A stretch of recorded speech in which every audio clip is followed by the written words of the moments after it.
कल के आगे से मुझे मानव जाति की दुर्दम निर्मम धारा के हजारों वर्ष का रूप साफ दिखाई दे रहा है। तो ये महत्वपूर्ण हिस्सा है। दुर्दम मतलब प्रबल, निर्मम मतलब कठोर। तो लेखक कह रहा है कि उसे मनुष्य जाति की प्रबल और कठोर धारा के हजारों वर्षों का रूप स्पष्ट रूप से दिखाई दे रहा है। कहने का मतलब है कि लेखक ने इतिहास को अच्छी तरह से जाना है और ऐतिहासिक ग्रंथों या प्राचीन ग्रंथों के अध्ययन से उसे यह बात स्पष्ट हुई है कि मनुष्य जाति बड़ी शक्तिशाली रही है।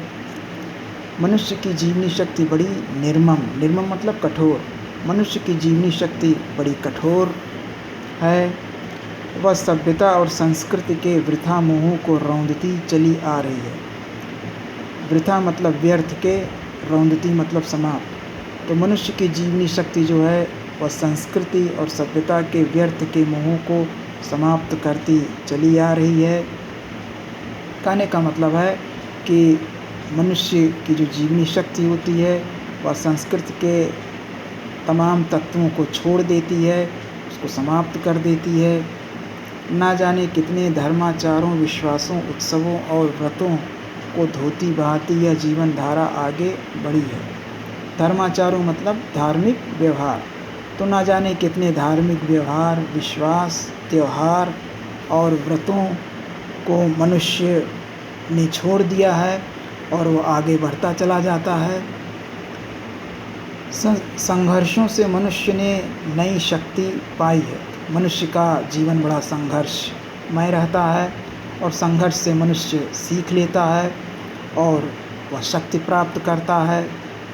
हमारे सामने समाज का आज जो रूप है वह ना जाने कितने ग्रहण और त्याग का रूप है।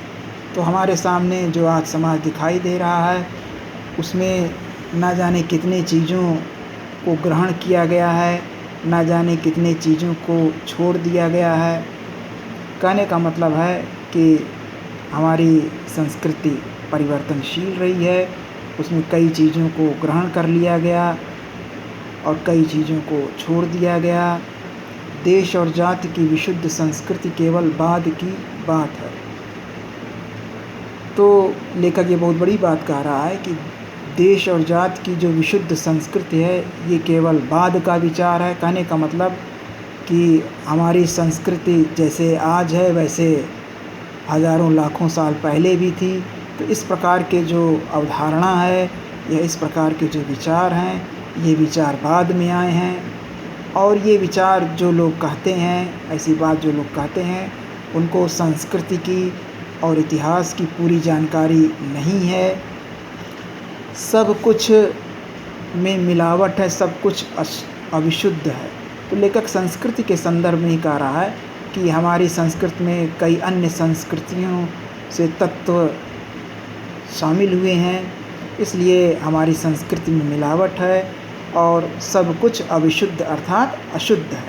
कहने का मतलब है कि हमारी संस्कृति भी अशुद्ध है। शुद्ध केवल मनुष्य की दुर्दम जिजीविषा, जीने की इच्छा। दुर्दम मतलब प्रबल, जिजीविषा मतलब जीने की इच्छा। तो शुद्ध केवल क्या है? मनुष्य की प्रबल जीने की इच्छा। ये जीने की इच्छा मनुष्य में पहले भी थी, आज भी है और हमेशा बनी रहेगी। तो जीने की इच्छा मनुष्य का स्वाभाविक गुण है, वो कभी समाप्त नहीं होता। तो इसी को केवल शुद्ध कहा जा सकता है। वह गंगा की अबाधित अनाहत धारा के समान सब कुछ को हजम करने के बाद भी पवित्र है।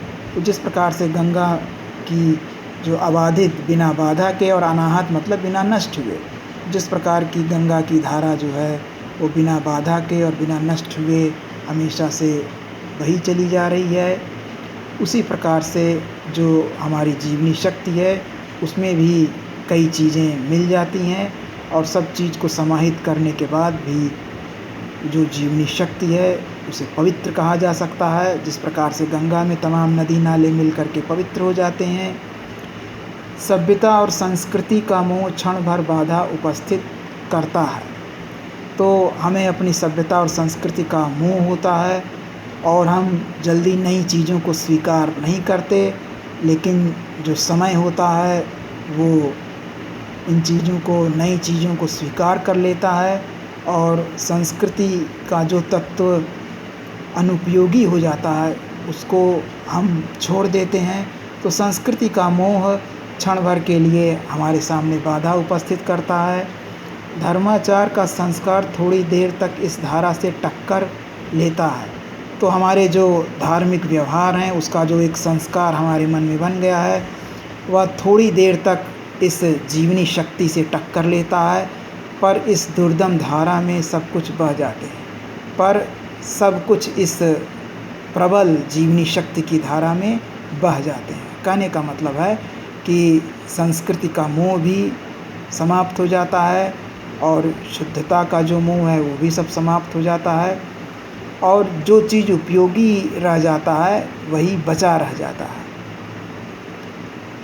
जितना कुछ इस जीवनी शक्ति को समर्थ बनाता है उतना उसका अंग बन जाता है।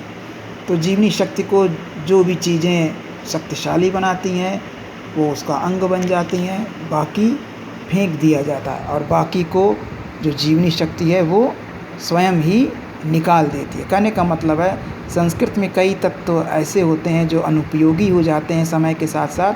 तो समय के साथ साथ उन अनुपयोगी तत्वों को जो जीवनी शक्ति, मनुष्य की जो जीवनी शक्ति है उसे निकाल कर बाहर फेंक देती है।